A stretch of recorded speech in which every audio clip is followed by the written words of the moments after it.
few years ago, I entered University of Lausanne to start my medical studies. I had just arrived in the city and even in the country. I was very excited to start my year, to discover the university, to meet new people. Everything was going great, until the end of the third week. Friday night around 9 p.m., I leave the library, say goodbye to my friends, and start to go home. The pace of work was already very intense, so we have been working all day, and I was in a rush to get home. It was my favorite part of the day because I put on my music, take the subway, and then the train, and it gives me a chance to rest. Anyway, that night was cold, so there was no one left outside. It takes me about 7 minutes to walk from the library to the subway. I was walking quietly with my music in my ears when, all of a sudden, I get a shiver that runs through my body from head to toe. I start to feel uncomfortable as if someone was trying to watch me, and at that point, I pause my music and decide not to turn around to check in case the person is trying to really inconspicuous, and if I notice them, something might happen. I don't want to run either because I'm not sure if I can run faster and I don't know where to go. At this point, we pass a glass building, so I decide not to look inside and pretend I'm fixing my hair. I quickly glance in the corner of my eye and my blood runs cold. There is definitely someone walking a few feet behind me in a hoodie. I try to reassure myself that he was just finishing work, and that he is going home, and that he is cold and that's why he's wearing a hoodie. But I didn't see a backpack and there's no houses for civilians anywhere.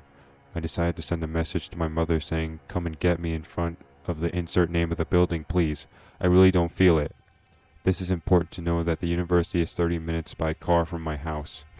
At this point, I don't find any other solutions and decide to take refuge in a building while waiting for my mother to come and get me. As I was about to go back, I opened the door, took off my helmet, and went down to the stairs to find a hiding place. I thought I was out of trouble when suddenly I hear the door I came in through opened. At this time, I am sure he is after me, but since I'm new, I don't know this building and where it leads. I run downstairs at full speed, and I hear behind me the footsteps of this guy running down the stairs at full speed. I run without looking back, being sure that he is running faster than me and that he will catch up with me. I don't even know where I'm going, but I pray that I don't fall into a dead end. Looking back, I even think that it was really like in The Shining with the labyrinth scene.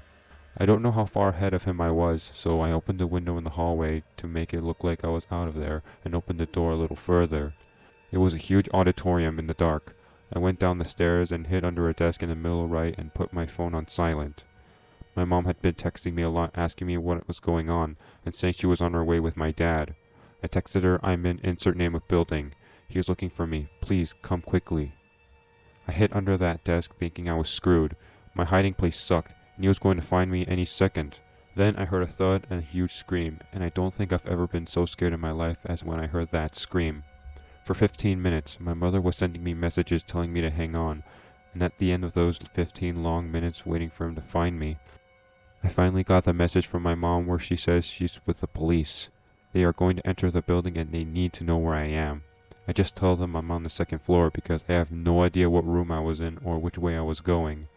After 2 minutes, I heard the door of the auditorium, and it was the police that had come to get me. Once I got out, they took my statement and said they would check the university management. The next day, they contacted us and said they saw on the surveillance cameras that there was someone indeed who had followed me when I entered the building, but there were no cameras inside. You can't see the guy's face, therefore you don't know who it is. They just said that security was going to do patrols at night and advised me to have someone with me when I went out at that time. We never heard from it again, and that's good.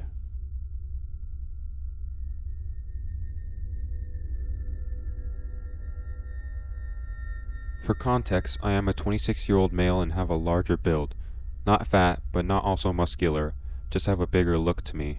I have lived an unusual life and have been through many iffy situations with people, so I am not frightened easy by odd or wacky people. I can also defend myself pretty well in a fight. I live in a city with pretty bad crime and work on a sketchy side of town while not most of the crime filled it is still sketchy, and you still get shady people once in a while. I am also a fan of the dark life, so I love working at night and do not really get scared.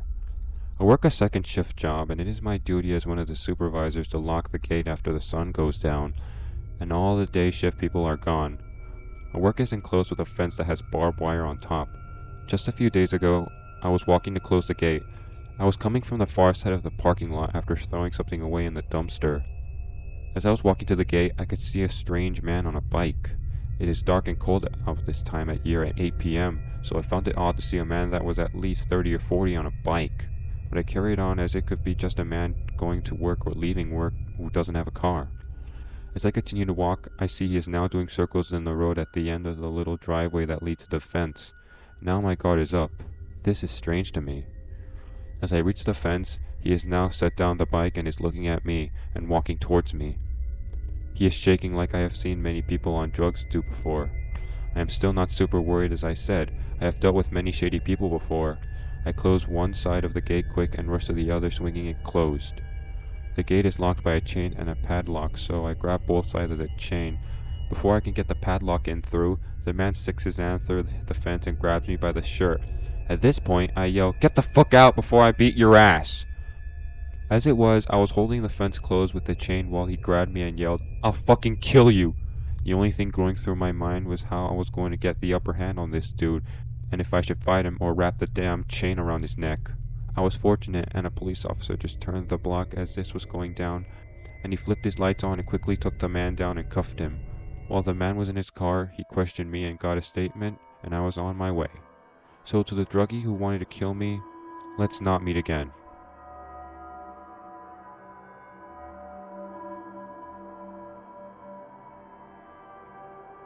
When I was much younger, I used to go out and party almost every night. I couldn't stand staying at home, so being out in town felt good, especially with friends. We would go bar hopping, and one of the pubs that we frequented was called Pop-In. We would get wasted as the alcohol here is dirt cheap due to the island being duty free, so imagine being teenagers and being wasted most of the time. Not a good combination, and bad things are bound to happen. I grew up on this island and I know many of the town folks here. It's a relatively safe place to be since it's just a small island. You could literally leave your car doors unlocked and nobody would steal your car. Hence, there's nowhere to run, and the only way out of the island is either by flight, speedboat, or ro-ro ferry. So back to the story. I was out one night with my buddies as usual, having some drinks at a local pub. We were having a total great time. We were having a great time listening to the live band that was playing at the time. It was crowded inside and people were drinking and dancing. Me and my friends were too. My friend's name was Steve. See, Steve and I were close and I knew him since he was in high school. At the time, I was in early 20s. We were good friends, and while we were in the pub, he suddenly called me to go outside and accompany him to go and see someone. Curiously, I followed him outside, and when I asked him, he just told me to back him up and that the guy we were going to meet was apparently dating Steve's younger sister, and Steve didn't like that one bit since his sister was still in high school. So when he came, Steve warned him not to disturb his sister and stay away from her, which I thought was fair. Then, being the hero wannabe, I butted in and started telling him the same thing, and he wasn't taking it one bit from me and got really pissed instead. He said that I was going to regret opening my mouth and just walked off. We went back inside and I started telling my friends, telling him that the fight was going to go down as I knew that guy was going to call his friends as well. About 15 minutes passed, and when I got called out, and this guy had brought about 15 to 20 guys, and they surrounded me and Steve. Then this guy's uncle pulled me aside and slapped me, saying that I was a dead man. I tried to fight back, but he did something that really shook me up. He brandished an army knife from his black jeans, the kind that had those teeth-like textures at the back end of the blade, the kind that could literally be used to pull your guts inside out. Yeah, that was that kind of knife. I froze and I didn't know what to do as he was holding on to my t-shirt with one hand and a knife on the other. Immediately, I thought to myself, oh shit, I'm gonna get stabbed and probably killed tonight. So much was racing through my mind and I couldn't think. According to Steve, most of these guys had weapons on them. One of them even broke beer bottles and was holding up the sharp broken glass ready to hurt us. Then, out of nowhere, my brother-in-law came screaming, saying that he was a cop and that backup was coming if they didn't settle it there and then. My brother-in-law is a big guy and stands at almost 6 feet tall, so I knew that they believed that he was a cop and started to settle down. The guy that was dating Steve's daughter still wasn't satisfied and wanted to fight me one-on-one. At first, I denied, but after he kept asking, I just said yes. Luckily, he didn't go through it and just settled with a handshake. He told me not to go after his uncle and wanted to really settle. I agreed since this was a small island and you would meet at the same place all the time. I went home after that as I had enough for the night, and that incident shook the alcohol out of me and sobered me up.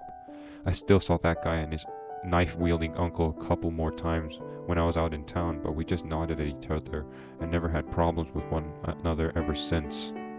So that's my story of the time I almost got stabbed and probably killed by some random guy's uncle just for the butting in their conversation, which was none of my business in the first place.